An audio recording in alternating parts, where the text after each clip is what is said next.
Mi chiamo Olga Urbani e sono un'imprenditrice del tartufo, ma allo stesso tempo gli imprenditori si dice che siano sempre molto razionali, molto con i piedi per terra.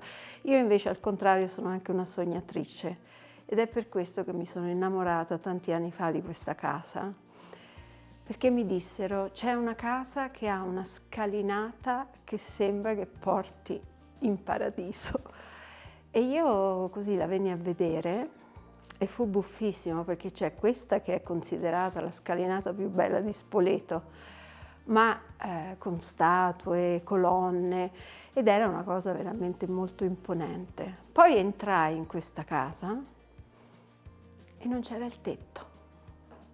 Non c'era il tetto e la prima cosa che vidi fu il cielo aperto, perché era in una fase di ristrutturazione. E il tetto è l'ultima cosa che hanno fatto perché è una casa che è stata ricostruita con i più moderni criteri sismici.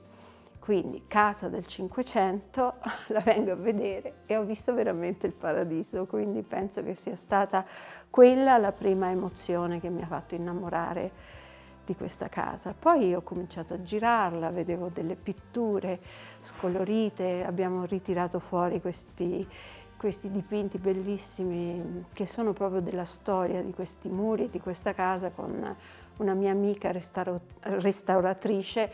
Lei è una famosa restauratrice, poi siamo diventate anche amiche perché lei mi ha guidato molto bene. E poi l'atmosfera è meravigliosa perché siamo a un passo dalla Rocca, siamo circondati dai monumenti più belli di Spoleto e anche forse d'Italia. Siamo vicinissimi al Duomo di Spoleto, che è una meraviglia, famoso per il festival, dove d'estate ci sono dei concerti indimenticabili e si respira un'aria sacra, perché abbiamo una chiesa meravigliosa davanti, si sente il suono da lontano delle campane e quindi è una casa mistica, una casa piena di significato, dove io sono stata molto felice. La decisione di venderla non è facile, io l'avrei voluta molto tenere, però poi nella mia vita sono arrivati dei figli che hanno esigenze lontane da qua e quindi dobbiamo avvicinarci alla sede della mia impresa e diventa un po' scomodo metterci tanti chilometri in mezzo.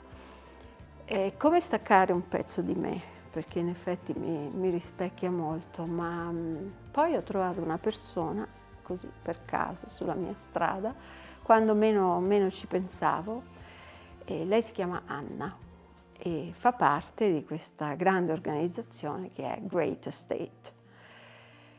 Io non ero molto convinta, però devo dire che Anna è una persona che ti trasmette un'emozione e ti trasmette soprattutto una grande affidabilità.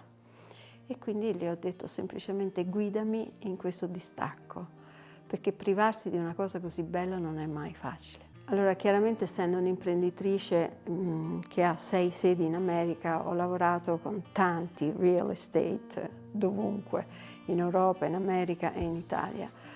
Great Estate è stata l'unica che mi ha dato questo senso di sicurezza. Un modo di anche approcciare le informazioni relative all'immobile e comunque una ricerca di quello che l'immobile ha in sé che non ho mai visto molto spesso nelle altre realtà. Quindi mi sono veramente affidata a questa serietà, a questa precisione anche della raccolta delle informazioni sulla casa.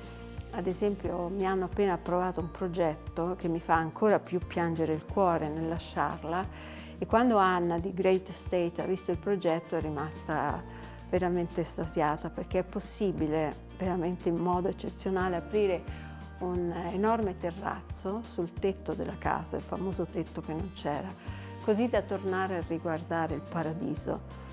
E Anna mi ha guidato, Great Estate mi ha guidato anche in questo ottenimento di questo permesso speciale che permetterà a chi vivrà in questa casa di vedere dall'alto tutti i tetti antichi, queste chiese piene di sentimento e la Rocca si vedrà in primo piano. Quindi diciamo che è sì un attico, ma un attico che guarda verso l'alto.